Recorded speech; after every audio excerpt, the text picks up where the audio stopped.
y a des enfants dans la salle, attention.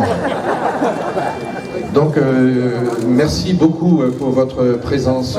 Merci beaucoup aux ONG qui sont présentes, et Pascal Branchu en particulier, qui a été avec David Thomas, l'un des organisateurs de tout ça. Je me suis occupé de rien dans l'organisation, je vous ai pas convié, ce sont les ONG. Il y a quelque chose qui s'est passé, j'ai pris un arrêté, c'est pas la première fois que je prends un arrêté, et Madame la Préfète m'a envoyé un courrier gracieux, me disant: Monsieur le maire, c'est pas légal, je vous demande gracieusement de retirer votre arrêté.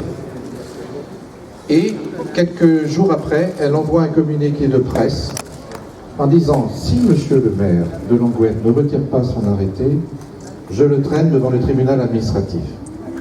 Et dans les heures qui ont suivi, dans les jours qui ont suivi, ça a été un déferlement de pétitions. C'est vous qui avez fait les pétitions. Des milliers de soutiens.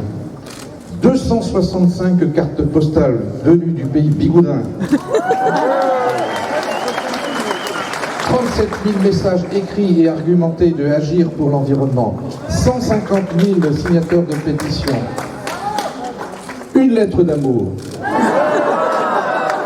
Un chèque de 150 €, pas pour moi, mais pour les affaires sociales de la commune.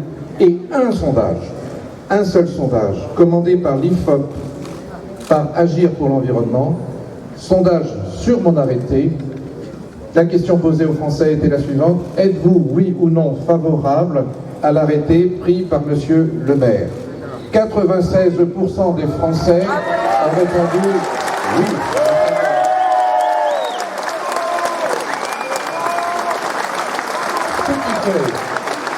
Ce qui fait que statistiquement parlant, il n'est pas impossible que Madame la Préfète, au final, soit d'accord avec moi. Donc nous partons confiance et bien en délibéré pour 8 jours. Nous avons posé des questions aussi de constitutionnalité, des questions très fortes. J'ai été aidé pour ce faire par l'association Raxter, qui a financé des études juridiques pour m'aider à prendre cet arrêté, et on a posé une question préalable de constitutionnalité. Est-ce qu'un maire, face à la carence de l'État, peut répondre à cette carence et agir en lieu et place d'un État défaillant? L'État est défaillant.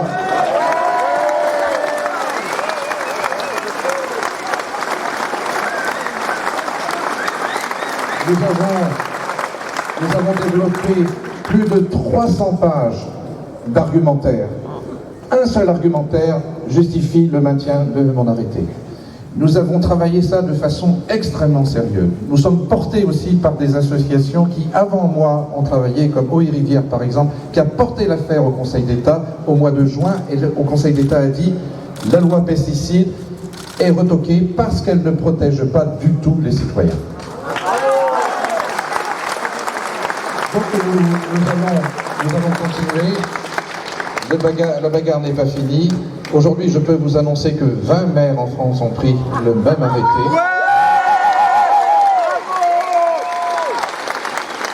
Et que donc, nous avons créé un petit comité pour s'entraider, pour échanger nos informations juridiques, pour essayer de faire en sorte que nous ne puissions pas être interdits de prendre des arrêtés, et notamment l'arrêté que j'ai pris, c'est pas un arrêté de pesticides, hein, c'est ça qui est terrible, c'est simplement un arrêté de distance, d'éloignement des pesticides. Je ne veux plus que dans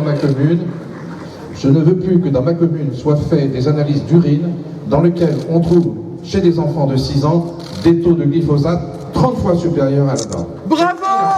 Bravo! Bravo! Bravo! Félicitez tous, parce que j'avais oublié, mais soutien aux victimes des pesticides.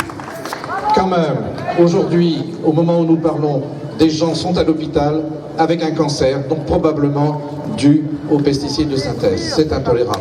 Donc merci à l'association de soutien aux victimes.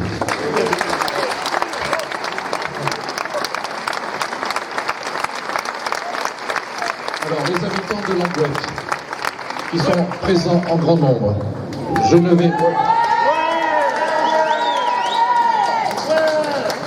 Je ne vais pas les remercier.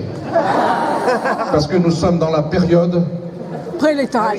de silence avant les élections municipales.